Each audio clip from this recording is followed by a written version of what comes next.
Hi guys, welcome back to my channel. இன்றைக்கி நீங்கள் என்ன பார்க்க போகிறீங்கன்னா, ஒரு டெக்கரேட்டிவ் ஐடியா தான். இது நான் 4 நாளைக்கு முன்னாடி செஞ்சது. அதை செஞ்சதுக்கப்புறம் நான் என்ன செய்கிறேன் அப்படிங்கிறத ஒன் பை ஒன்னாக உங்களுக்கு நான் காட்டுறேன். இது எல்லாத்தையும் ஒரு 1 டே விட்டதுக்கு அப்புறமா நான் அதை தண்ணிக்குள்ளே லைட்டாக போடணும். ஏன்னா அது சிமெண்ட்டுங்கிறதுனால உங்களுக்கு செட்டிங் நல்லா ஆகணுங்கிறதுனால இதை தண்ணிக்குள்ளே போடணும். ஸோ நான் என்ன செய்கிறேன்னா, மறுநாள் இதை தண்ணிக்குள்ளே போடுறேன்.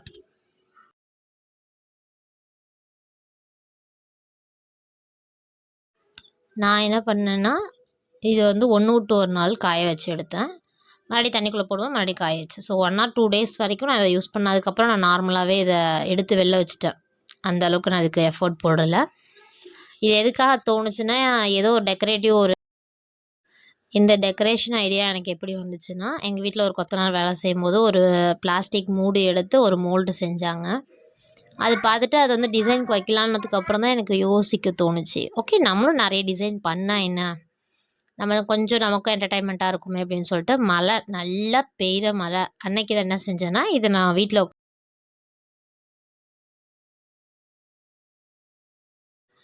என்ன செஞ்சேன்னா, என் பிள்ளைங்களோட உட்காந்து நானும் என்ஜாய் பண்ண ஆரம்பிச்சிட்டேன்.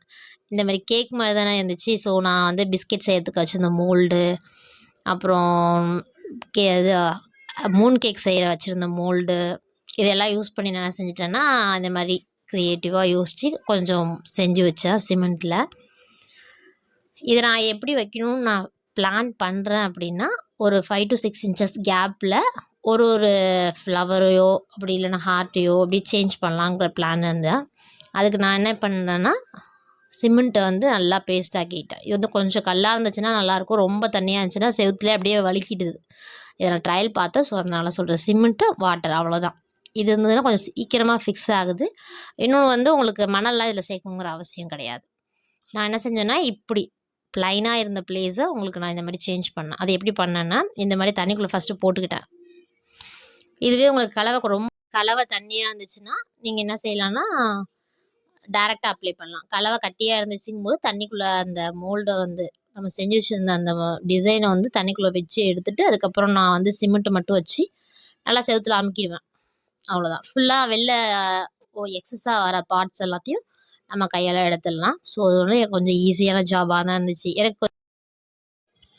இந்த வேலையை நான் கரணையில் தான் செஞ்சிட்ருந்தேன். ஆனால் உங்களுக்கு காட்டும்போது எனக்கு கரணை வச்சு செய்ய வரல. ஸோ அதனால் கேமரா மேலே ஃபோக்கஸ் பண்ணுறதுனால நான் கையாலே செஞ்சுட்டேன்.